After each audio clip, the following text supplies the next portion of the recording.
What's up everybody, this is the 2023 BMW M2. Huge thanks to Justin Crocker for providing his very nice brand new M2 to review for you guys today, and also for being a subscriber and a supporter of the channel. Also shout out to Northeast Autocraft for doing the awesome PPF work on this vehicle as well.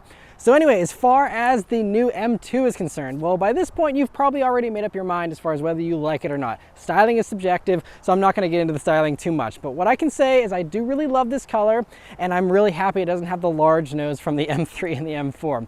It still is a very polarizing design though, for sure. I think it has some cool elements. I really like the headlights, and there are some cool bits to this design, but I think it is still a little over the top, and maybe it'll take some time to get used to. But I mean, the really squared off, air inlets there in the front bumper and the grille and how much that comes out still takes some getting used to. I can't say that I'm in love with the styling still just yet, now having seen it in person, but I do love this color, and especially the way he broke it up with these graphics going down the side, which is a BMW parts option you can get, and looks great. He also, on this one, has the carbon fiber roof, and he also added on the carbon fiber mirror caps and rear spoiler, which also really helped to break up the blue. This one also does have these aftermarket forged wheels that look great, and again, give it a little bit more of a unique look compared to an ordinary M2. I also really love how flared out these rear fenders are too. It really, again, is nicely accented with that stripe, but I mean, they really come out nice and boldly there, and just gives this whole vehicle a very muscular stance. And then going out to the back there, you can see that you have, again, that rear lip that really nicely accents the rear trunk lid area there. And I also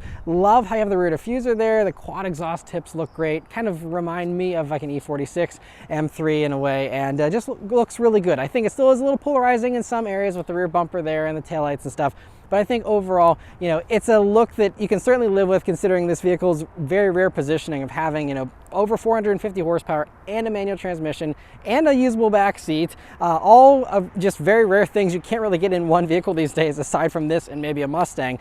So it's just awesome that they're offering this, and this whole car in general is a gift. So I'm not going to complain too much about the styling. I certainly think it's a better look than most of the other new things coming out of BMW these days. And overall, I still think it's a pretty cool looking car. Right, so the interior of the 2023 M2, well, it's certainly a lot more high-tech than the previous generation M2, and I know there's some mixed opinions about the iDrive system and, some of the choices they made here, but I think it's a really sporty, fun interior. I love all the different textures you have here, like on the doors, the different colors, the blue stitching, the sporty seats. I mean, it has a lot of fun, with the steering wheel being so sporty. There's a lot here to make it a lot more exciting and help it to stand out from our ordinary BMW. And so first thing, sitting down in these seats, these are the normal standard seats here, which are still great seats. They're still, leather covered, have lots of adjustments. They even have the adjustable bolstering here. Very comfortable seats. They look great. They feel great. And I have no complaints with these. If you want a little less comfort, you can go for the carbon package, which bundles in the carbon fiber roof and also gives you some thinner seats that are a little lighter, and they're carbon buckets. But I'm personally someone, if you're going to be driving this vehicle a lot, you're going to enjoy it on long drives, you're probably going to want these more comfortable seats. And again, having the adjustable bolstering and all that means they can be as sporty or as relaxed as you want. It's really the best of all the worlds, I think. And unless you need to shave off a few extra pounds for whatever reason, I think it's definitely the better way to go to get these seats here. And they are heated seats, but they are unfortunately not cooled seats. So one thing to keep in mind there. But anyway, moving on to the steering wheel here, it's really great. It's a typical BMW M wheel, really thick and beefy. These insanely large 10-2 notches are still a little comical, but I think they're really cool still nonetheless. And a great 9-3 grip, though, thankfully. I like the carbon on it, the stitching, all that is great. And I also love how they've integrated these M1 and M2 buttons right there at your thumb's reach. Moving on here to the gauges, so you have a 12.3-inch display here, but it's in this curved display that also includes this 14.9-inch touchscreen. And overall, it's very impressive because it looks like just one giant piece of glass, basically. And the gauges are pretty cool. They're, again, very bold with the designs and the fonts, and not traditional at all by any means, but I think that they work really well. And they don't have too much adjustability there, but in the middle you can scroll through a few things, and there are different drive modes as far as the display goes. So there's a road, sport, and track, and those will give you different views there. So it's good to have that. I still would like to see like a boost gauge in there and a few other things. Still very impressive. And you also have a head-up display here as an option. This one does have that, and I can give you some extra information as well. Coming over over though to this 14.9-inch touchscreen, it's really nice looking. I love how it appears to have pretty thin bezels to it, and just is pretty well set up as far as the usability is concerned, in my opinion. First impression, to me, I think all the complaints have been overblown, potentially. I'd have to spend more time with this once again to really, nitpick it, but I think as far as the basic usability, yes, your climate controls are in the screen here, and that's not ideal, but it is, of course, auto climate control, so most people probably aren't going to mess with that too much anyway. And, it does have the Apple CarPlay and Android Auto integration, which is great, and all these little widgets here on the home screen, so you can customize that to show you just the information you want and nothing you don't.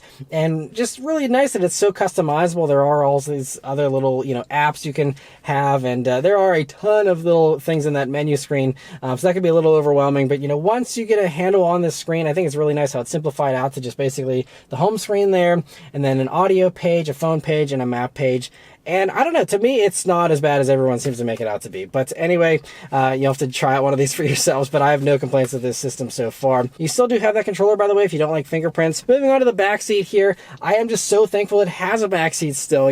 Most of the things this competes with do not have back seats, and it's a usable back seat too. I'm 5'9", me sitting behind myself, I just barely fit. If you were anything larger than 5'9", you're probably going to be uncomfortable back there. So not a ton of headroom. That's really the biggest limiting factor. My hair is like brushing up against the roof there, but as long as everyone's not too tall, I think everyone could actually fit in here comfortably if you want to seat 4 people in this thing. And you also have their own air vents back there, the little climate controls. There's even a ski pass through. Really, a nice back seat. So if you're someone who, values a back seat, this one is usable and is actually pretty nice. And the trunk space is also really nice and usable here in the M2. I think it's certainly a little bit bigger than the previous generation, and right in line with what you get with a Mustang or something, that large, for example. It's a really nice size trunk, honestly, and should be great again for short trips, and just nice to have again a usable, nice large trunk when a lot of the other vehicles in this segment that this competes with don't really have quite as much. But let's start up and go for a drive. The M2 here has a usual BMW key, nothing really special aside from the stripes there on the side. But other than that, just, a nice, pretty small key, not too bad or anything. And I really like it. But of course, you leave the key in your pocket, put the clutch in, hit the engine start button, and it starts right up. All right, so setting off here in the M2. So the first thing you probably notice about it, you have really good visibility, much better than something like a Supra or a C8. Pretty similar to like a Mustang, but I think even slightly better than that. And so it's pretty easy to drive, even though this has grown over the previous generation M2. It still doesn't feel too big or anything like that. And another thing I'm really appreciating right off the bat is that the clutch pedal is pretty easy to feel. It's very organic and just it does a good job of communicating with you. It doesn't feel vague or weird like some other manuals sometimes can feel. The shifter also feels nice and precise, and we'll try that out some more, of course, as we get going here. But I'm starting out in comfort mode just to start, and it's pretty comfortable. I have noticed that the first few bumps I've gone over, you certainly do feel the bumps. It's a very sporty setup even in its comfort mode. It does have adaptive dampers, and they'll help smooth this out a little bit, and again, I will try that out some more. But first impressions, it still feels definitely firm and sporty, so don't expect this to have some kind of floaty soft ride. I'm going to put it up in its sportiest M2 mode. You have to press it twice because it does give you some slightly limited traction, but we're going to turn onto this back road here and see how it does. Here we go. Wow, it really builds nicely with the power. It's a rocket there. It's impressive. I felt a tiny little bit of resistance going into second for a split second, just trying to do a quick shift there, but man, this thing pulls really nicely though. So it was really fun though how it picked up. It's a little different than most other turbocharged vehicles where the power wasn't like super intense from the get-go, and they did change the tune here compared to the M4. So as far as powertrain goes, it's the S58 3-liter twin turbo inline 6 from the M4. Does 20 less horsepower, 453 horsepower total, and 406 pound-feet of torque. And that torque figure is the same as the M4, but again, tuned differently, so it gives you a different feel. And I mean, compared to the old M2, even the M2 comp, I believe it's like 48 more horsepower than before. So I mean, it's a lot of power. I mean, this has grown and it's gotten heavier. It's roughly about 300 pounds heavier than before, so you need some of that extra grunt just to offset the extra weight, but it certainly feels punchy. And you can get this with a ZF 8-speed automatic, which is a fantastic automatic if you want, but considering this is probably the end of the BMW manuals, I think it's great to have the manual option like this one does. But if you were going for the fastest 0 to 60 time, you can get a 3.6 second 0 to 60 with that automatic. The manual here is going to be, of course, a little bit slower, but still should be right around 4 seconds, I'd say, at the worst, and still plenty fast enough. I also really love, so you do have auto rev matching here with this transmission, and so that's an option you can turn on or off. This has it. It does a really good job. Very seamless. Ooh, it sounds good too. It does have an active exhaust, of course, as well, and so that can give you, some extra sounds, or you can turn it off or on depending on what you want. And we're going right into some tight corners here. See how it handles. Okay, wow, it really is so flat and handles like it's on rails. Unfortunately, we have some traffic here. It's gonna dampen the fun a little bit, but wow, it is so flat. So the adaptive dampers certainly help you out. And also a lot of the other suspension components from the M4 carry over. So that means you have, just a really stout suspension. You even have the same track as the M4. So same grade width. You have 275 wide tires in the front, 285s in the rear, and it's a staggered setup there, as you can see, with 19s and 20s there. So, I mean, tons of grip. And I just noticed I actually didn't turn on the M2 mode all the way because there's like a waiting period. After you hit it the first time, you have to wait a few seconds and then hit it the second time for it to go fully on. So now we have that actually, and we'll do another acceleration here in the actual M2 mode with the louder exhaust and try out all that. But I mean, even in that comfort mode though, it was still really good. And with the exhaust in its sportier setting here, you get some nice burbles whenever you let off the gas. But let's try an acceleration this time actually in the M2 mode with the loud exhaust and the sportier setup and see how it does now. Here we go. All right. Woo, and no resistance going into second that time, so that one was flawless there. But other things here, so now that we do have everything in the sportier setting here in the actual M2 mode, and thankfully we don't have any traffic in front of us now, going around some more corners, and it feels, even a little bit firmer, a little bit sharper. And we got a couple more tight corners here. Try out the handling some more. I'm impressed with the stability here because, given that it has basically as much power as an M4 and you have a wheelbase that's 4.4 inches shorter than an M4, it's about 2.1 inches longer than the old M2. So you do have, a little bit extra stability compared to the old M2 as long as you're not pushing this powertrain. But it's just, impressive that it isn't kicking out the back end as much as I was expecting. Another thing that really helps, well, there was a little bit of squirreliness from the back end. But anyway, you have the electronic locking limited slip diff from the M4 here in the M2 as well. So another hand-me-down from the M4, but that certainly helps with putting the power down. You also do have so much customization as far as how much slip you want. There's even the M drift analyzer setting you can have, and that'll allow you to go sliding all over the place and score your drifts, which is hilarious, but awesome that they offer that. But with all those things, it means that you can have this as tail happy as you want. It's great that they let you custom tailor that so much. But we've got some even tighter corners coming up here, and let's try out some more of this handling. Put this ELSD to work. Okay, yeah, it's really playful. I love how playful this is. It's playful, but it's not scary or anything. Really nice tight corner here. Yeah, and it's not coming unstuck though, really. It's I'm impressed. This car is surprising me. I did not expect it to drive the way it does here. It's really doing a good job of putting this power down.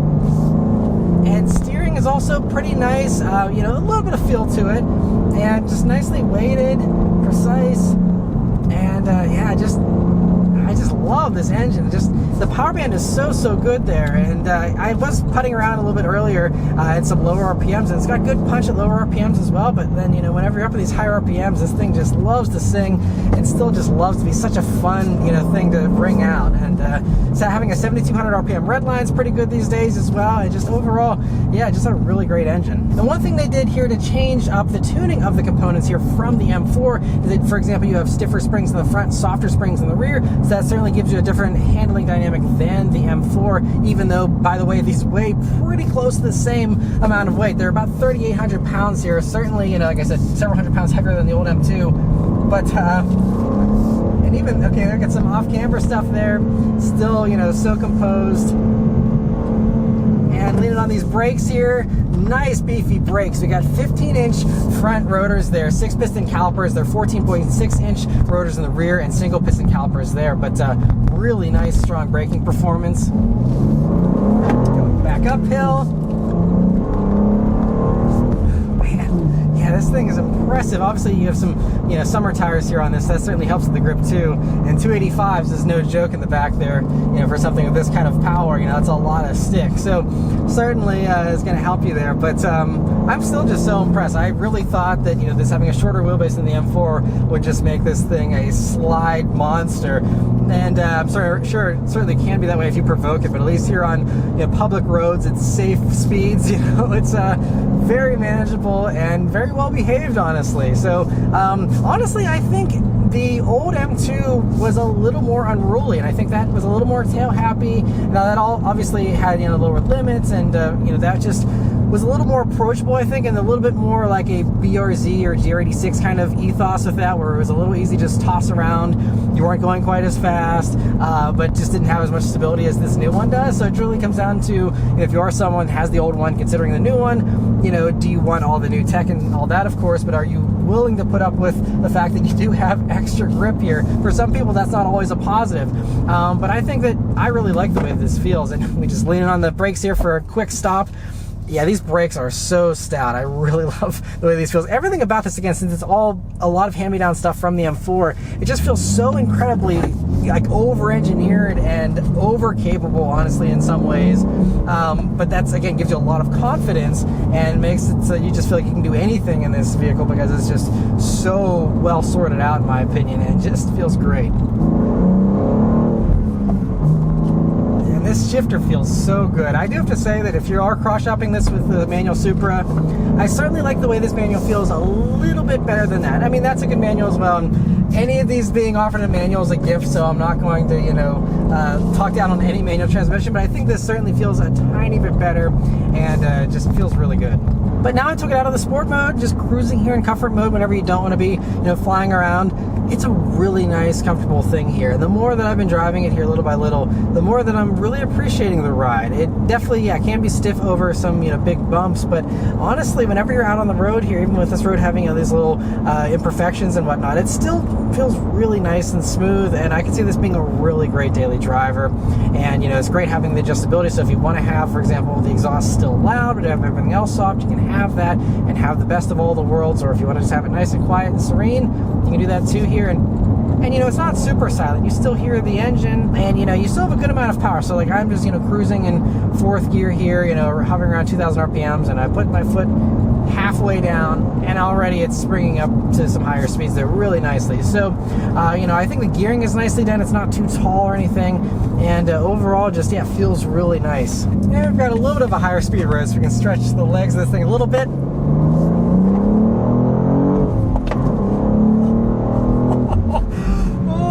This thing is quick. It's almost deceptive with how fast it gets up to speed, because it doesn't really feel like you're flying that much. Sometimes maybe it's just, you know, the gearing is, you know, still manual spacing, so it's not going to be quite as savage as maybe like the 8-speed auto would feel, but it still is really, I mean, it is, you know, going with great strides and great leaps here with the way that it's gaining speed. And oh, this thing, yeah, it feels so good. There we go. All right, now I got a kick out of me a little bit there. It will do it. You really got to be rough with this thing, though, and drive like an idiot to get it to really kick out. It is so well behaved, but it can misbehave if you really provoke it. I love that about it. But anyway, so the last few things here to mention about the M2, honestly, are you know, the fuel economy, pricing, how it compares to its competitors, and you know, no one really cares about fuel economy that much, I think, in this segment, but it's going to get 19 mpg combined for whatever that's worth, and you know, I think it's totally acceptable for the kind of performance you have here in this. And then as far as the pricing, so one thing I'm really happy about is that the pricing is fairly reasonable, starting at about $63,000. Now this one, having the carbon roof and the carbon interior stuff, it was around $68,000. You got the head-up display and a couple other things, but it's really simple with the way you can order these, and there's not a whole lot of options, so it's, you know, not quite as much of a headache to order as some other BMWs might be. And that also means that the price tag doesn't balloon quite as much. And so again, you can get one of these, unless you go for the carbon package for 10 grand that gives you the carbon bucket seats and the carbon roof and all that, you know, that can balloon these, you know, well into the, you know, mid to high 70s. But if you're not going for that stuff, you know, you can have a really fun, very premium BMW sports car, and arguably probably one of the best M products. I haven't driven the other one, so I can't say, but that's just what I've heard from others. This is one of the best ones here in the lineup, and so, you know, I think it's just a really good value from that standpoint. I also love the fact that, you know, they kept the practicality, having a usable back seat, because that's something that really gives it an edge over most of its other competitors. And if you're someone like me who has a kid, or kids plural, and, you know, you want to have the ability to take them along with you, you know, there's not a whole lot of options, especially options with a manual transmission if you want something with 2 doors. And so I love that this still has that. And so, you know, you might not even be considering stuff like the Supra or, you know, a C8 Corvette or something like that if you're in those same shoes as me. But if you're someone who, you know, doesn't care about having the back seat, then, you know, you do have the C8, which gives you a mid-engine supercar-like experience for similar money. Again, assuming you can get any of this stuff at MSRP. You know, it's going to totally come down to the deal you get and your circumstances and all that, but and how much shopping you're willing to do as far as whether you're able to hunt down a deal or not. But you know, it's just worth mentioning that MSRP is similar for a C8 Corvette, and, you know, that has a pretty similarly premium interior to this, I would say, and, you know, definitely a lot lower of a seating position, you know, less practical, less easy to drive daily because of the worse visibility and all that. But C8 Corvette is a really fun experience for similar money. It just comes down to, you know, what your preferences are. You know, all things being equal, I'd say these are, you know, pretty well tied in my mind as far as driving fun, but I do love the manual, so I think, especially if you're a manual lover, obviously C8 is a non-starter.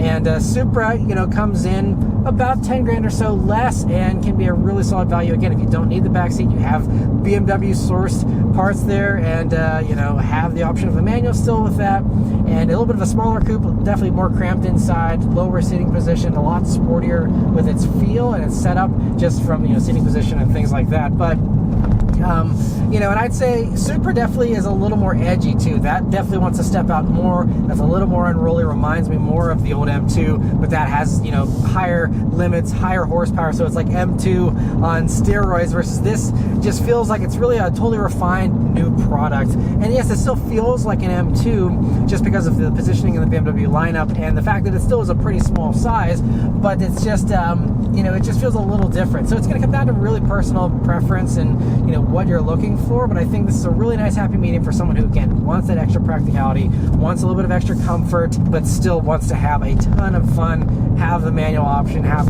tons of power. I think it's really, really great. The one other car I do want to mention, though, if you do want something that's more of a luxury branded vehicle and you still want to have a usable back seat and rear-wheel drive, the Lexus RCF is dated, but still a really fun choice, having a naturally aspirated V8 in that thing. You know, the transmission isn't super exciting. It's just an older 8-speed automatic in that. But if you're someone who's shopping around for automatic equipped rear-wheel drive, you know, 2 doors, I think that the RCF is still one worth considering as well, as long as you take it easy on the options. Those can get really expensive with options, but if you go for a reasonably optioned one, it will be fairly close in price to this, and another one worth considering. The only other last competitor I can kind of mention is the Mustang. Whether you're going for the S550s or the new S650s here for the 2024 model year, you know, they do similar amounts of horsepower out of their V8s, and you have that V8 sound. They have manuals that I'd say, you know, don't feel quite as good as this for sure, unless you go for the Tremec and the Mach 1 and the Dark Horse or a GT350 if you can, you know, go for one of those for similar money. You know, there's some of that stuff that would give this a run for its money, I would say, and that does actually have usable back seats, a little bit more daily driver comfort. So if you're open to Mustangs, you know, I'd say that's certainly a worthy competitor. But aside from that, I think that, you know, this is really, you know, almost in a class of one in a way, and just such an amazingly fun, very exciting, very special feeling experience. And whether or not you're a BMW fan, I mean, just the fact this is one of the last ones with a manual they're going to be offering here, the fact that it has the manual, has this awesome inline 6, you know, it hasn't downsized like many other competitors are doing. It's just a really special, really fun package. I love that it comes in fun colors. And, you know, again, styling is the only thing that, you know, may be a deal breaker for some people, but I think you shouldn't let that stop you from, you know, looking into one of these, because you don't see it from the inside here. And I think it's, you know, again, still really something I think that will probably get better with time and age as well. And I think the M2 is an awesome car and well worth checking out. So anyway, huge thanks to Justin for providing me here with his M2 once again to review for you guys today. Let me know your thoughts on the M2 in the comments below. Please also leave a like and subscribe to keep these videos coming, and I'll see you guys on the next one. Take care.